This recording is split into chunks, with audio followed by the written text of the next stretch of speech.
পুরো বাংলাদেশের মানুষ চট্টগ্রামের মানুষকে নিয়ে কিন্তু এখন উদ্বিগ্ন, কনসার্ন। এখানে চট্টগ্রামের মানুষ আসলে খুবই কষ্টে আছেন। জাতীয় নাগরিক পার্টির সম্মানিত আহ্বায়ক জনাব নাহিদ ইসলাম এবং জনাব নাহিদ ইসলাম এখানে কিছু বাড়ি পরিদর্শন করেছে এবং আমরা আমাদের সামর্থ্য অনুযায়ী কিছু বাড়িতে নিজে উনি দিয়েছেন এবং এখানের এনসিপির স্থানীয় সংগঠন লিস্টেড যারা আছে তাদের বাড়িতে এই যে আমাদের যেই ত্রাণের যেই সাহায্যটা রয়েছে সেটা পৌঁছে দিবেন।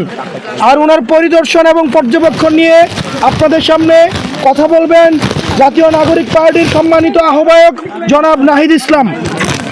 আসসালামু আলাইকুম প্রিয় আনোয়ারাবাসী, আমরা ঢাকা থেকে আজকে আসছি। এনসিপির পক্ষ থেকে আমাদের জোবায়ের মানিক ভাই আছেন, উনি আমাদের কেন্দ্রীয় কমিটির সদস্য এবং উপজেলা এখানে কাজ করতেছেন। উনি আমাদেরকে জানাইছেন যে এইখানে এলাকায় পানিবন্দী কিছু পরিবার আছে, কিছু বাসা বাড়ি নষ্ট হয়ে গেছে। তো এইখানে আমরা দেখলাম যে দীর্ঘ 5-7 দিন ধরে এইখানে কয়েকশো পরিবার এখানে পানিবন্দী আছে এবং স্থানীয় এমপি বলেন, স্থানীয় সরকার প্রশাসন কেউ আসে না। আসছে এখানে কোনো ত্রাণ পাইছেন আপনারা এখন পর্যন্ত? পান নাই। এখন আমরা আপনাদের পরিবার ঘরে ঘরে কথা বলছি, সবাই একটা কথাই বলছে, বেড়িবাঁধের কারণে এই বন্যা বা এই পানি জমে যাওয়া এইটা কয়েক বছর ধরে এখানে সমস্যা হচ্ছে। সত্য কি না? এখানে বেড়িবাঁধের জন্য কয়েক লক্ষ কোটি টাকা বাজেটে রাখা হয়েছে। আওয়ামী লীগ সরকারের সময় এটা লুটপাট করা হয়েছে এবং এইবারের বাজেটও রাখা হয়েছে।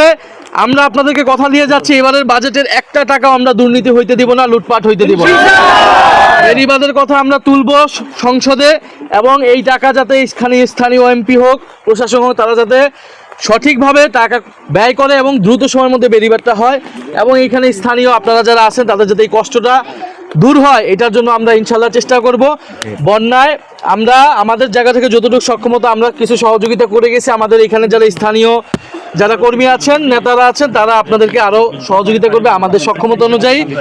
এবং আমরা বাঁশখালীর দিকের পরে যাব, আমাদের সক্ষমতা অনুযায়ী কয়েকটা জেলায় যাব। ঢাকায়ও আজকে অনেক বাজে অবস্থা। আমরা শুধু এই মেসেজটা দিতে আসছি, পুরো বাংলাদেশের মানুষ চট্টগ্রামের মানুষকে নিয়ে কিন্তু এখন উদ্বিগ্ন, কনসার্ন। সবাই আপনাদের নিয়ে চিন্তা করতেছে, আপনাদেরকে নিয়ে ভাবতেছে এবং যার যার জায়গা থেকে আমরা আজকে সারা দেশের মানুষের কাছে আমরা আহ্বান জানাচ্ছি, আপনারা আপনাদের সক্ষমতা অনুযায়ী, ছাত্র ভাই বোনেরা যারা আছেন, যাদের সক্ষমতা আছেন, আপনারা নিজ দায়িত্বে আসুন বা সহযোগিতা করুন। এখানে চট্টগ্রামের মানুষ আসলে খুবই কষ্টে আছেন। তারা দীর্ঘ সময় ধরে এখানে পানিবন্দী আছেন। সরকারের অবহেলা হোক বা যে কারণে হোক, সরকার পারতেছে না। এখন দোষ দিয়ে লাভ নাই, মূল জিনিস হচ্ছে মানুষ কষ্ট পাচ্ছে। ফলে আমরা যদি যাদের সক্ষমতা আছে সবাই যদি এগিয়ে আসি, আমরা আশা করি দেশবাসী যদি ঐক্যবদ্ধ হয়, আমরা এই মানুষগুলোকে কিছুটা হলেও সহযোগিতা করতে পারবো, তাদের কষ্ট কিছুটা দূর করতে পারবো। আপনারা আমাদের জন্য দোয়া রাখবেন, আমরা ইনশাল্লাহ আপনাদের সাথে আবারও আমাদের যোগাযোগ হবে। আপনাদের চিকিৎসার বিষয় বা অন্যান্য জরুরি প্রয়োজনে আপনারা জুবায়ের মানিকের সাথে কথা বলবেন। জুবায়ের মানিক এই বিষয়গুলোতে আমরা আমাদের পার্টি থেকে উনি সহযোগিতা করার সর্বোচ্চ চেষ্টা করবেন।